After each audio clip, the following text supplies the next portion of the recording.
Cyclic structure of silicates, तो इसमें ऐसे रहते हैं ना SiO3 2 माइनस, ये Si3O9 6 माइनस का होता है ना, साइक्लिक ट्राई वाला होता है, ट्राई सिलिकेट। नोट्स में है ये ना, एनसीईआरटी में भी मेंशन है, चेक कर लेना एक बार। बोलो 50 तक कोई डाउट? सर पेपर नहीं दिख रहा है सर। आपकी स्क्रीन पे टीम्स दिख रही है। क्या दिख रही है सर? पेपर के Teams की ऊपर वो window। टीम्स की मीटिंग दिख रही है।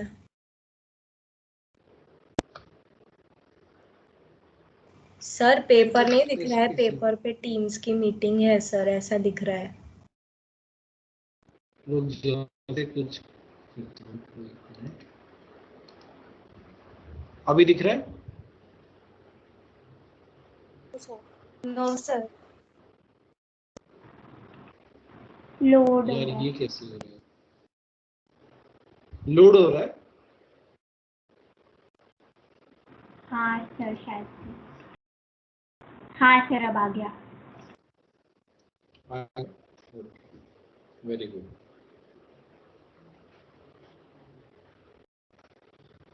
सो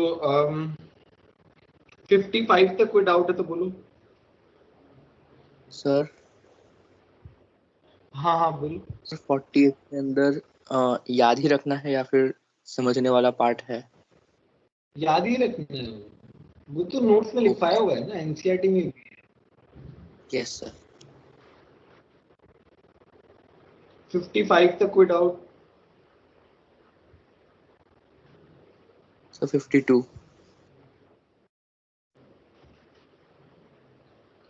Which of the following is an acidic oxide? तो एसिडिक ऑक्साइड कौन से होते हैं? नॉन मेटेलिक ऑक्साइड होते हैं। Yes sir. SiO2 हो जाएगा। ये न्यूट्रल होता है, ये मेटल है तो ये बेसिक होता है, ये भी बेसिक होता है। और बोलो 60 तक कोई डाउट? 57 सर। सर आप सर हाँ बोलो। सर आप लिस्ट दे सकते हैं सारे एसिडिक ऑक्साइड्स की, बेसिक ऑक्साइड्स और एम्फोटेरिक ऑक्साइड्स? एक मिनट, मेरे पास एक एम्फोटेरिक का लिस्ट है मेरे पास। बाकी एसिडिक और बेसिक तो सिंपल है ना, जो नॉन मेटल्स हैं दे आर एसिडिक, जो मेटल्स हैं दे आर बेसिक। तो अब उतना तो पता होना चाहिए यार। Okay sir. एम्फोटेरिक का एक लिस्ट था मेरे पास, ट्रिक भी था उसका। नहीं है मेरे पास।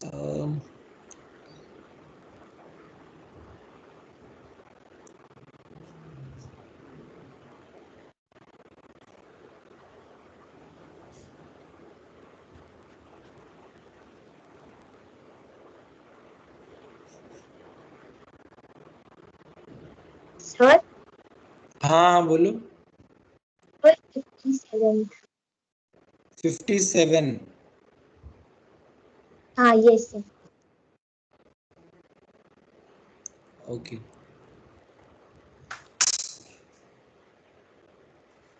अच्छा एक ये लिख लो न्यूमेरिक्स एम्फोटेरिक ऑक्साइड के लिए, मैं बता रहा हूँ।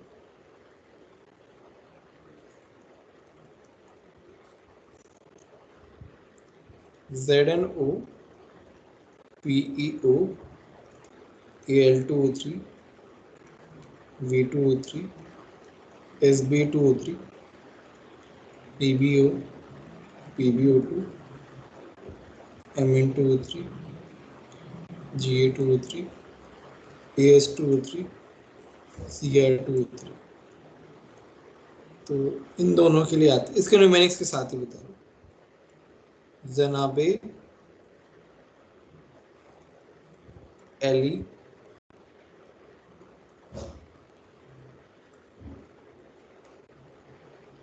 वे सब पंजाबी मन से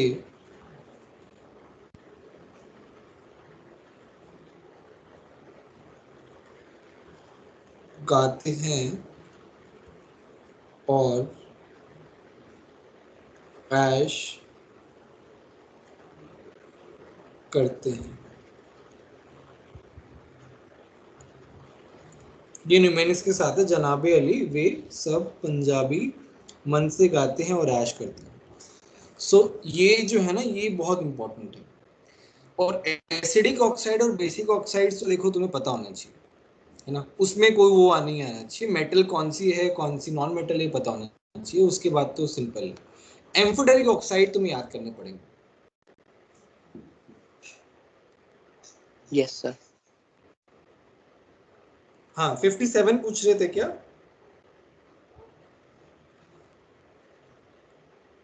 हाँ सर। तो इसमें तो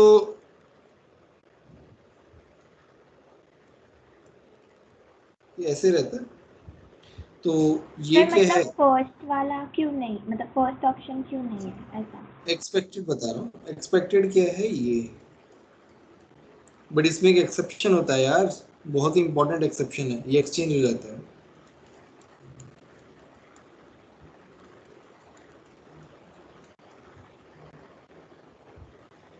ये लिखवाया होगा क्लास में यार, हाँ लिखवाया सर। होगा। बहुत इंपॉर्टेंट है यार, ये तो याद रखो। नोट्स पढ़ के जाया करो यार, नोट्स पे लिखा हुआ है और हाईलाइट किया होगा नोट्स में। It's very very important. 65 का कोई डाउट तो? Sir sir question number 60। 60 the most cation in self among self fluid is, तुम्हारा K प्लस रहता है। सर बट मेरा क्वेश्चन ये था कि सर पोटेशियम और सोडियम दोनों नहीं होना चाहिए, क्योंकि नहीं, सर मोस्ट प्रोबेबली तो एक ही होगा ना। Na प्लस थोड़ा सा कम होता है। नहीं सर, मतलब वो नर्व इम्पल्स कंडक्शन और वो सब में सर सोडियम पोटेशियम दोनों साथ में मतलब मिलते हैं इसलिए। नहीं नहीं, दोनों काफी होते हैं, मतलब अबंडेंट ही होते हैं, बट K प्लस थोड़ा ज्यादा होता है comparatively. Okay sir. Excuse me sir. 62? Hello. हाँ हाँ 62 क्या? नो सर, सर एक्चुअली मेरा कनेक्टिविटी लैग कर गया था, मुझे 57 वापस सर समझना है सर। 54? 57 सर। 57 कुछ एम्फोटेरिक नहीं है, ऑक्साइड। क्लास नोट्स में लिखा हुआ है यार, ये क्लास नोट्स में लिखा हुआ है, एक्सेप्शन है। एल्यूमिनियम का साइज ज्यादा होता है गैलियम से।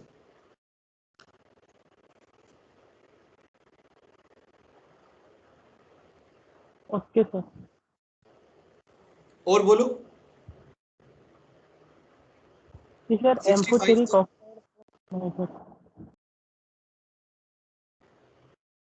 कौन सा? Amphoteric oxide sir. हाँ हाँ सर, ये सर एक बार वापस रिवाइज करवा दोगे सर? रिवाइज क्या कराना है यार, इसमें सब कुछ लिखा तो हुआ है, बस इसको नोट कर लो यार। इसमें कुछ समझाने का नहीं बताया मैंने। नोट डाउन कर लो इनको, बस उनको याद कर लो अच्छे से न्यूमेरिक्स के साथ।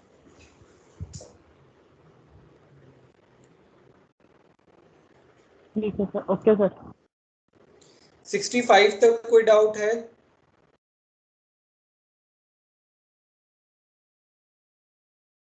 सर 64 होता सिक्स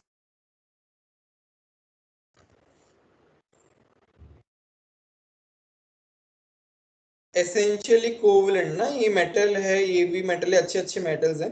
BeCl2 है ना ये, इसका साइज जो है वो सबसे कम है, तो इसका कोवलेंट नेचर सबसे ज्यादा है। फजान्स रूल।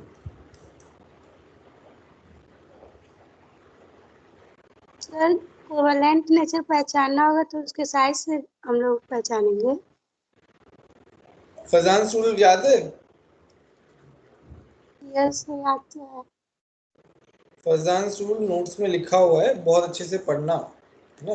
कटायन की साइज के इनवर्सली प्रोपोर्शनल होता है covalent character, inversely proportional to size of cation. पढ़ना है ना क्लास नोट्स में, बहुत इंपॉर्टेंट है फजान रूल।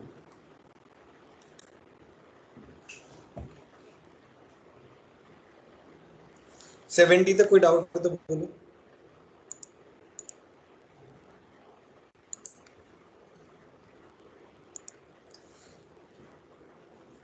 सेवेंटी तक कोई डाउट है तो बोलो।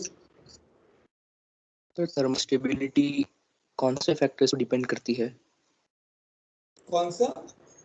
Sir thermal stability. Thermal stability जो है जनरली आयनिक कैरेक्टर से देखते हैं।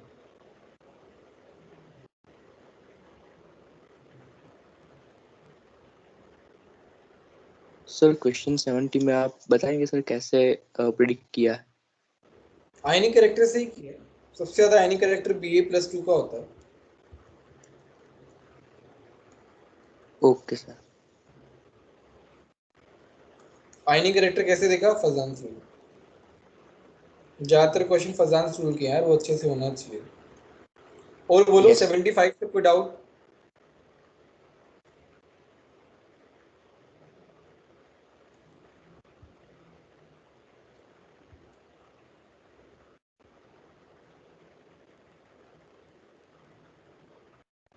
कोई डाउट नहीं 75 तक? सर 72। 72? यस। ओके।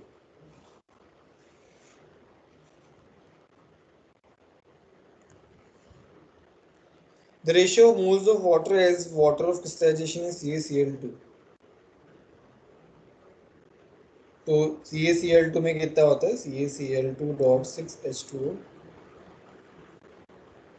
SrCl2.6H2O, दोनों में 6 रहता है, 1:1 रहता है। ठीक सर है, 2H2O भी होता है ना CaCl2 में? CaCl2 .2H2O। 2H2 भी रहता है, बट वो लेस वाटर होता है। तब यहाँ पे अज्यूम कर रहे हैं कि ठीक ठाक वाटर है। Okay sir. सर तो हमें ऐसे मतलब पता कैसे चलेगा कि 2H2O वाला लेना है या 6H2, क्योंकि सर दोनों ऑप्शन दिए, 1:3 भी और 1:1 भी है। 2H2 वाला जो है तुमने जिप्सम में देखा होगा ना, हाँ सर। है ना? तो वो एक पर्टिकुलर रिएक्शन में देखा है तुमने। अच्छा, तो सर मतलब क्वेश्चन में ऐसा दिया होगा कि मतलब जिप्सम जो है उसके टाइप का जो है उसमें कितना वाटर ऑफ क्रिस्टलाइजेशन रेशियो में, ऐसे पूछेंगे?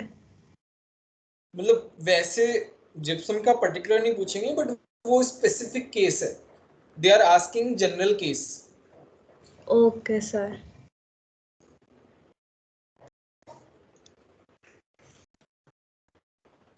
सर और 78। बोलो 78 में क्या है?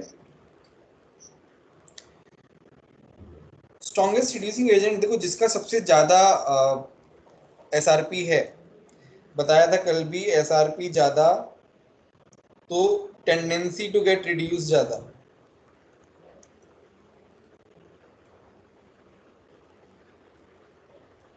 खुद रिड्यूस होगा तो दूसरे को क्या करेगा? ऑक्सीडाइज। ऑक्सीडाइज करेगा। तो यहाँ पे उल्टा हमें देखना है, SRP सबसे कम किसका है? इसका SRP सबसे कम है। आ गया बस। Yes sir. और कोई डाउट?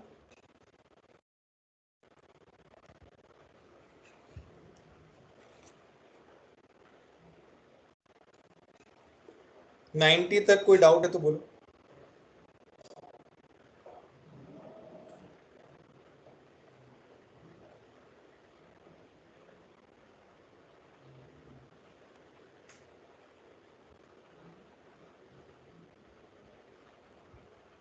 सर 73 में क्विक लाइन और दोनों सेम है। 89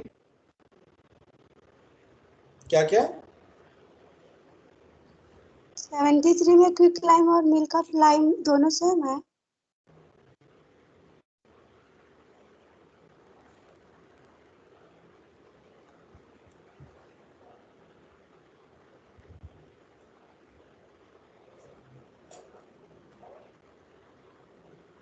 क्विक लाइम तो CA होता है ना।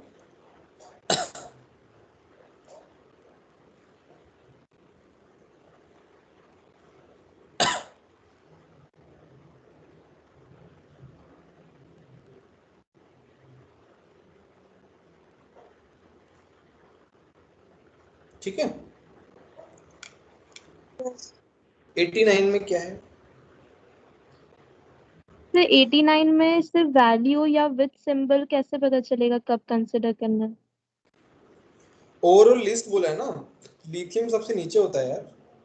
लिथियम जो है उसका ऑक्सीडाइज होने का टेंडेंसी सबसे ज्यादा होता है, तो खुद ऑक्सीडाइज करेगा तो दूसरों को क्या करेगा, रिड्यूस करेगा, तो उसका लिस्ट स्टैंडर्ड रिडक्शन पोटेंशियल आएगा। ये तो याद होना चाहिए यार, लिस्ट में टॉप पे ये लिस्ट ऐसे तो याद होनी चाहिए यार कम से कम।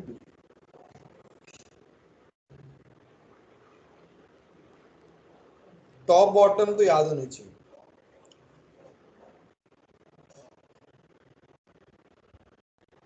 और बोलो सर। हाँ हाँ बोलो। सर आप स्ट्रेंथ H2O2 की स्ट्रेंथ निकालना सिखा सकते हैं सर? H2O की स्ट्रेंथ? हाँ सर। ये फॉर्मूला है ना directly, volume strength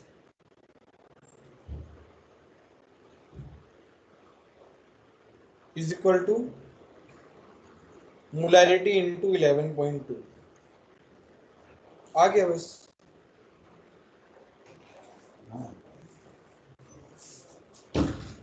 molarity into 11.2 बस आ जाएगा यहाँ पे। 56 है और ये है मोलैरिटी इनटू 11.2। मोलैरिटी कितना आ गया, 5 आ गया। 5। Yes sir. सिंपल तो है। और बोलो। सर 86 है। 86 में क्या है कि in acidic medium H2O2 converts PbS into X, इसको ऑक्सीडाइज कर देगा PbSO4 में। ये तो उसमें भी आया है रिएक्शन, किसमें,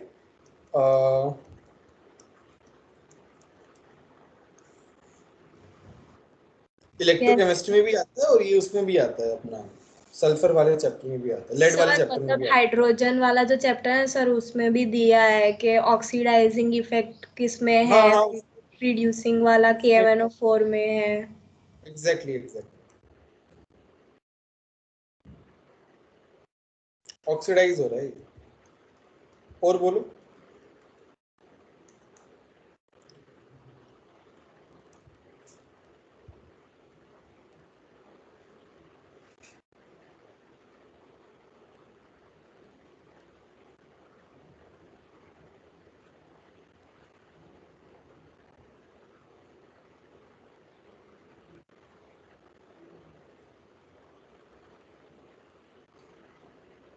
कोई डाउट है किसी और को कोई?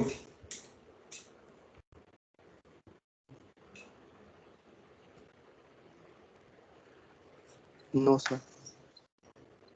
ठीक है, ये सबने नोट डाउन कर लिया ये वाला पार्ट, यस या सर। स्क्रीनशॉट ले लो इसका।